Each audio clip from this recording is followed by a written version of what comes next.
Jardines infantiles que no son los hogares de bienestar familiar, que con mucha lucha madres, vecinas ayudaban a conformar. No, aquí es profesionalismo.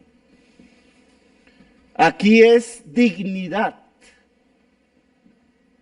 Cumplimos la meta que nos habíamos propuesto. Y hay quienes dicen, nuestros críticos, no hicieron 1000 jardines. Están pensando en el negocio.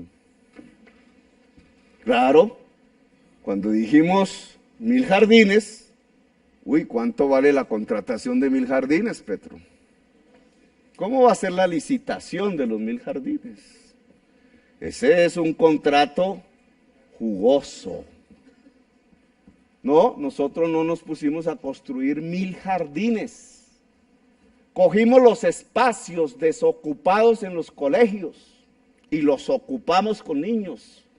Arrendamos las casas del barrio popular, no nos preocupó el gran contratista para hacer jardines, sino el espacio donde brindar el derecho fundamental a la niñez, que en el barrio popular es una casa, un edificio.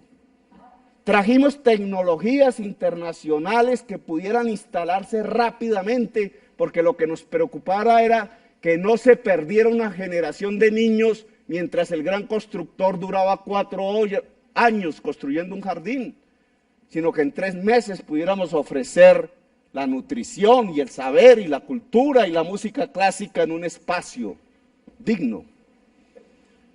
No nos preocupó el contrato, nos preocuparon los niños.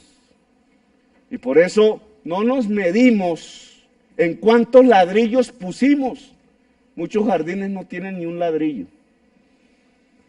Porque dicen, son containers, ¿sí? Ojalá todos los barrios populares pudieran tener los jardines infantiles instalados en tecnologías no convencionales como los que pusimos.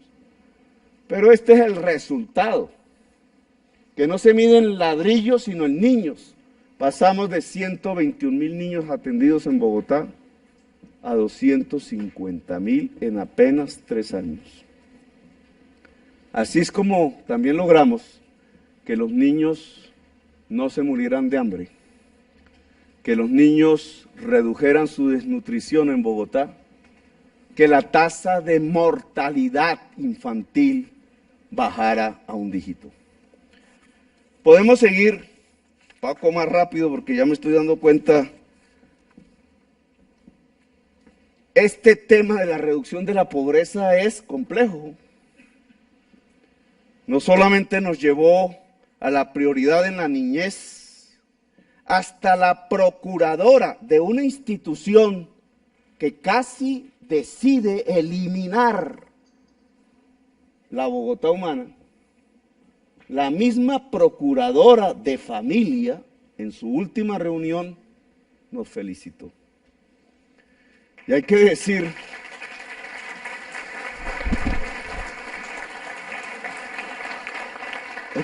que esa felicitación de esa señora vale para mí muchísimo, porque era lo que menos podría esperar. Además habla bien de ella, porque a pesar de estar en una institución como la que la convirtieron, se atreve mirando estas cifras, mirando la realidad, no dejándose manipular y engañar por la prensa de los 3 hombres más ricos de Colombia, que no les importa esto.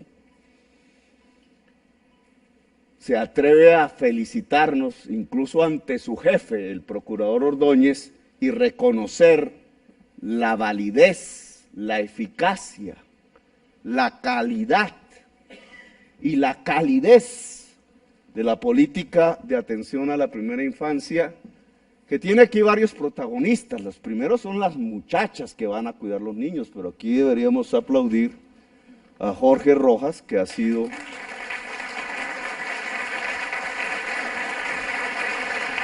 el adalid de esta política. Y pasamos al saber, porque al final, sí, no morir, tener un techo, comer, es lo específicamente humano. En una Bogotá humana hay que plantearse qué es lo específicamente humano. El animal también come, también duerme, pero lo específicamente humano, lo que marca el progreso de una sociedad, lo que define si somos mejores o no, no es más que el saber.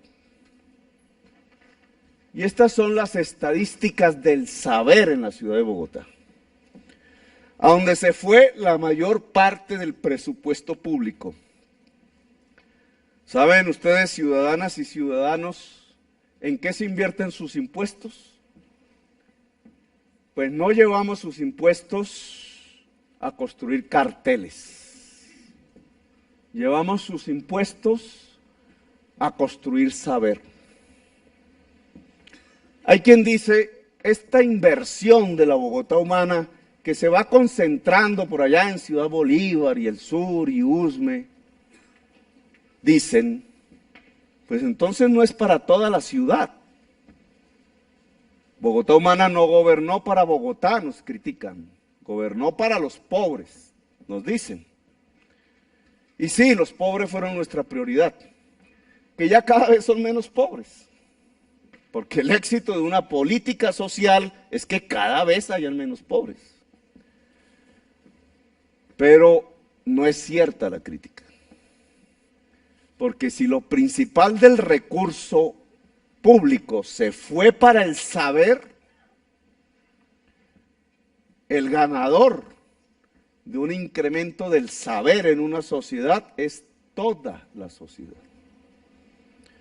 Quizás el gran empresario aún no se ha dado cuenta que sus ganancias incluso dependen exclusivamente de que en la sociedad donde hace sus negocios haya saber.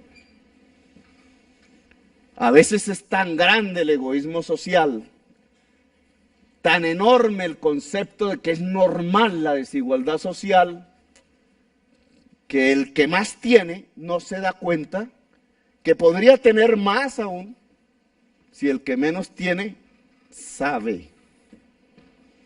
Claro que le va a disputar el poder, claro que va a discutir la política porque sabe, pero ese saber colectivo es lo que construye la riqueza. Y entonces la riqueza no tiene otra fuente más que el saber. Una ciudad será más rica y por tanto todos sus integrantes serán más ricos si la sociedad en su conjunto tiene saber. Estas son nuestras estadísticas, frías, pero esta es la jornada completa. Yo estudié en el colegio donde estudió Gabriel García Márquez. Aquí nuestro director de Canal Capital hizo un documental y me acompañó a encontrar las notas en el colegio de Gabriel García Márquez. Se tiró álgebra. A mí me fue muy bien en álgebra, pero en cambio me tiré educación física. 8 horas estudió él, mucho antes que yo, y yo.